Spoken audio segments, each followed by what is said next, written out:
Today, I want to share with you several tips from what I wish I had known before I started my own business. I've been an entrepreneur now for almost 27 years, building my business up from the little entity it was to what it is by the grace of God today.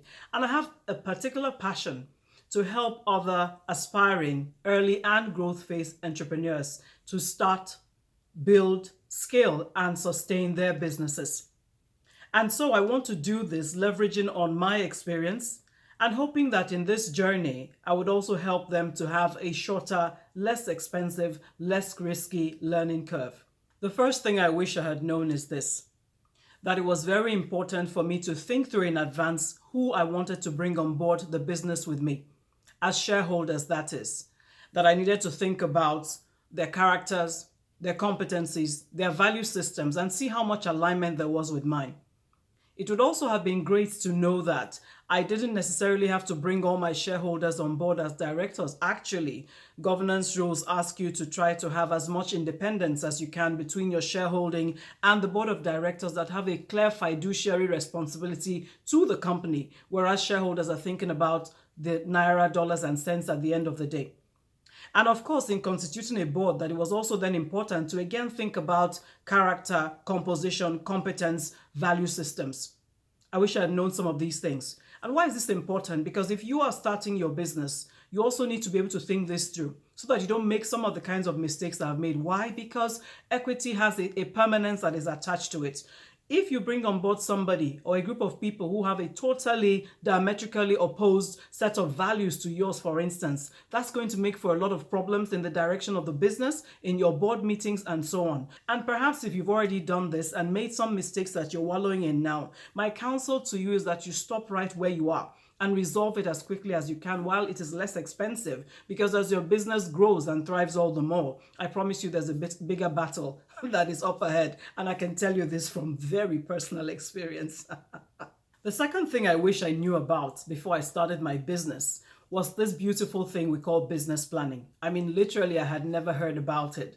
But given that today, several decades later, I literally teach this on the go, I understand now that if I had had a business plan, it would have helped me to think about what I wanted to do end to end. It would have given me broad concepts for whether I actually had a product, whether there was a market waiting. It would have helped me to think about my operations, my marketing strategies, the kind of people that I would need in my business. It would have helped to give me something to performance benchmark myself on a year-to-year basis. But, I just kind of jumped straight in. I always say I jumped in feet first and began to learn on the go. And that always makes for many mistakes. Now, this is not to say that there haven't been some people, indeed, such as myself, who went into business and didn't have a business plan and still made a good success of it. But the idea is this, that at some point in time, if not at the beginning, and preferably at the beginning, you're going to need to sit down and structure your business models, your thoughts, your strategies, and have them in a properly articulated document that is a resource not just to yourself, but to prospective financiers and partners as you go along. So I truly wish that I had started my business on that platform and not have had to learn the hard way based on the many knocks I received along the way. The third thing I wish I had known before I started my business is this: location, location, location.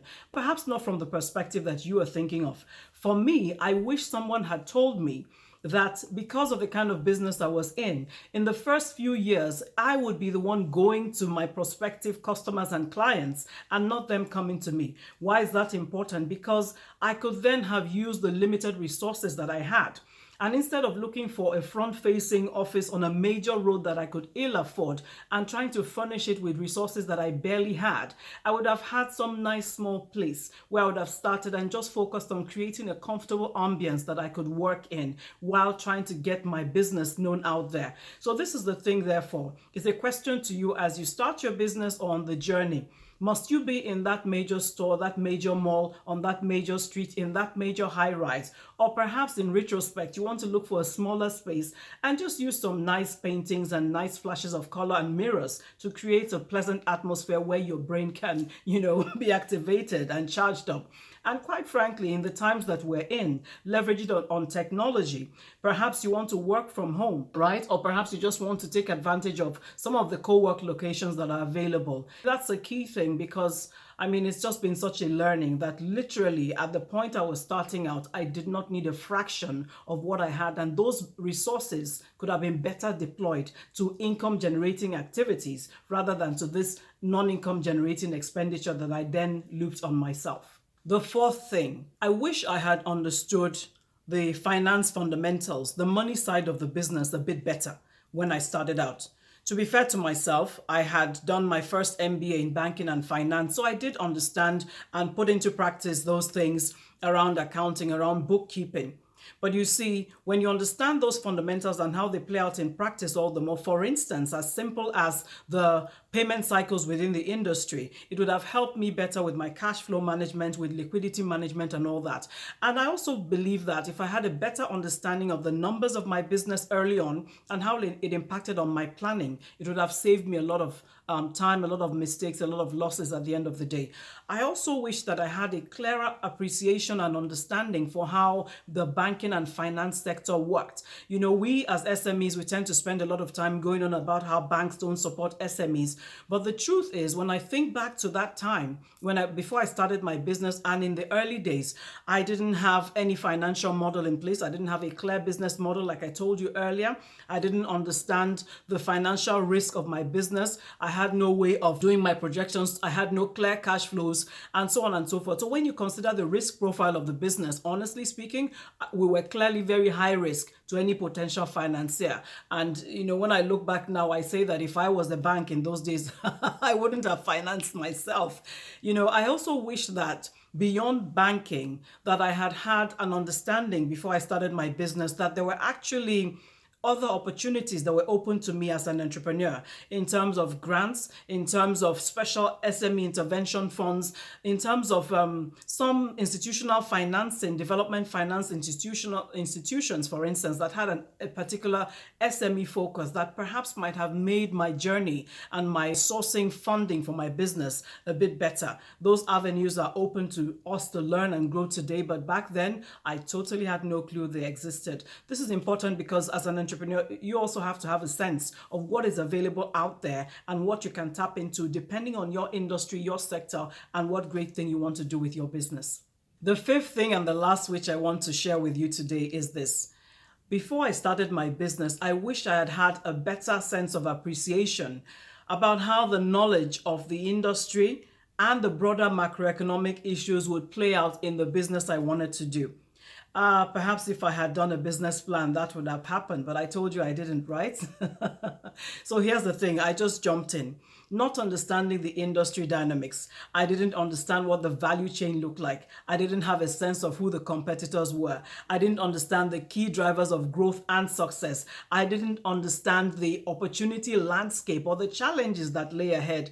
And of course, I had no clear sense of the regulatory requirements I would be faced with. I had no sense of the compliance requirements I would be faced with. I had no sense of what the industry standards and benchmarks were. And I had absolutely no knowledge about the kinds of certifications I could progress for my business, which when I achieved them would open up a larger depth of opportunities to me.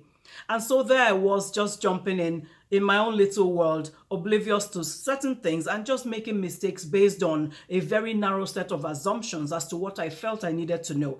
Of course, beyond the industry itself, I had no understanding as to that macro environment of business where things like the government budget, the direction of spending, government regulation and policy, inflation, foreign exchange rates, the demographics in the society, how they would impact on my business. And when I think back, I realized that there are some steps that I could have taken earlier and some steps I shouldn't have taken at all if I had had this breadth of knowledge. But this is the thing with us entrepreneurs. We get excited, we jump in, and we begin to learn. So as you journey with me, I hope that for those of us who are still thinking of coming in or who are in the early stages, we begin to make the critical adjustments that save us cost in the long run. And for those of us who are in the growth phase, these metrics, they're still very important. So journey with me. Next time, I'm going to bring you back with another set of 3-5 things that I wish I had learned or known before I started my business.